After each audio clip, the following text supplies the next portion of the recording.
Depuis l'implosion des régimes communistes au début des années 90, le capitalisme est considéré comme le seul système économique ayant cours dans les différents pays de la planète. Le terme capitalisme, par contre, a souvent mauvaise presse et est souvent employé avec des significations diverses. Pour vous, qu'est-ce que le capitalisme et comment le définiriez-vous de façon précise? Je pense que ce qui a rendu possible le capitalisme et ce qui permet de comprendre ce qu'il est en profondeur, c'est ce qui s'est passé. Alors, c'est d'une part le type de monnaie que nous utilisons. Là, je remonte vraiment aux racines profondes du capitalisme. Je pense que le type de monnaie que nous utilisons conduit au capitalisme. C'est-à-dire qu'une monnaie privée, depuis la création de la Banque d'Angleterre, 1794, il y a une bande d'humains qui ont compris comment on créait la monnaie, qu'on pouvait la créer ex nihilo, et qu'il était très important d'avoir l'appui de l'État, donc du monopole de la force publique, pour être les seuls à pouvoir créer la monnaie pour notre compte privé. On les appelle aujourd'hui les banquiers, il faudrait trouver un mot qui montre plus que ce sont des crapules et des ennemis de l'humanité. En tout cas, il y a une petite bande d'humains qui sont devenus depuis des banquiers, qui étaient des banquiers, donc ils tenaient une banque et ils faisaient commerce de l'argent, mais qui se sont arrogés ou qui ont obtenu par corruption, par pression sur les princes qui avaient besoin de monnaie pour faire la guerre. Guillaume d'Orange avait besoin d'argent, c'était le roi d'Angleterre, avait besoin d'argent pour faire la guerre. Lui, il n'avait pas compris comment on créait la monnaie. Les banquiers avaient de l'argent.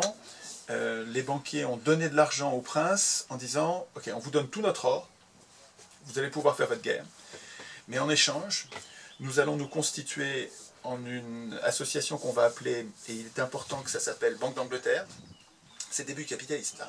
C'est pour ça que je vous en parle. Hein. Je ne suis pas en dehors du sujet. Hein. Non, dans la définition du capitalisme. On vous donne tout notre or, qu'on accumule en faisant du commerce depuis des siècles. On vous donne tout notre or, mais en échange, on s'appelle Banque d'Angleterre. Ça, c'est important pour l'escroquerie. De donner l'apparence que c'est public. Sinon, ce serait inacceptable. Et les humains ne laisseraient pas faire. Ils laissent faire parce que ça s'appelle Banque d'Angleterre. Ensuite, ça s'appellera Banque de France, Banque d'Allemagne, etc. Et à chaque fois, c'est une escroquerie, à chaque fois, c'est privé. Et même quand ça devient public après, vous allez voir, c'est encore sous contrôle privé. Mais enfin bon, on doit s'appeler Banque d'Angleterre. En échange de l'or qu'on vous donne, vous nous donnez des titres pour une valeur équivalente. C'est-à-dire qu'en fait, ils n'avaient rien donné, puisqu'ils avaient la valeur équivalente, parce qu'ensuite, ils allaient pouvoir faire commerce des titres en question. Et puis la possibilité d'en créer. La possibilité d'en créer davantage. Et c'est le début de la banque, et c'est le début du capitalisme. De l'accumulation de la monnaie, avec le droit pour des acteurs privilégiés d'en créer, alors pas au départ autant qu'ils veulent, mais aujourd'hui on en est arrivé à un stade où ils en créent autant qu'ils veulent. Mais, à mon avis, ça c'est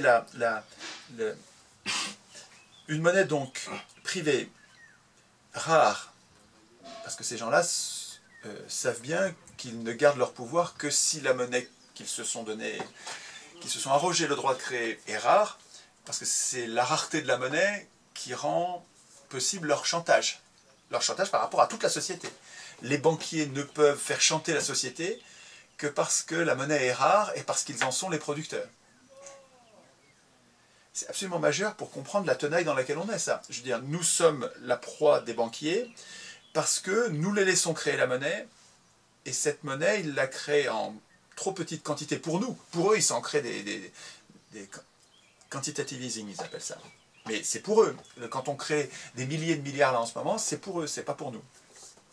Et cette organisation sociale dans laquelle une poignée d'individus prend la création monétaire et se débrouille pour que la monnaie soit rare, si vous combinez ça au fait que la monnaie garde sa valeur, ne se détériore pas, et c'est pour ça qu'ils tiennent absolument à ce qu'il n'y ait pas d'inflation, elle incite à accumuler, elle incite à capitaliser, elle incite à faire d'État, parce que nous autres humains, on est comme des animaux d'ailleurs, hein.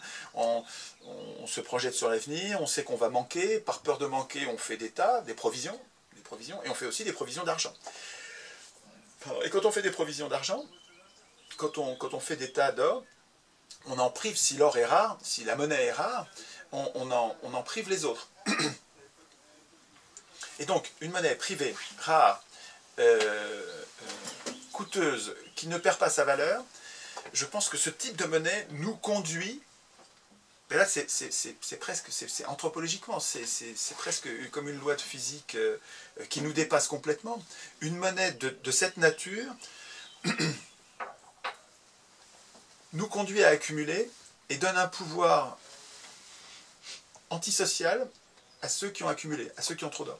Et donc les implications sont politiques, mais parce que c'est une monnaie qui rend possible un chantage de ceux qui ont de la monnaie par rapport à ceux qui n'en ont pas. Et donc il y a dans le type de monnaie que nous utilisons, il y a une des racines principales, une énorme racine, une cause principale du capitalisme.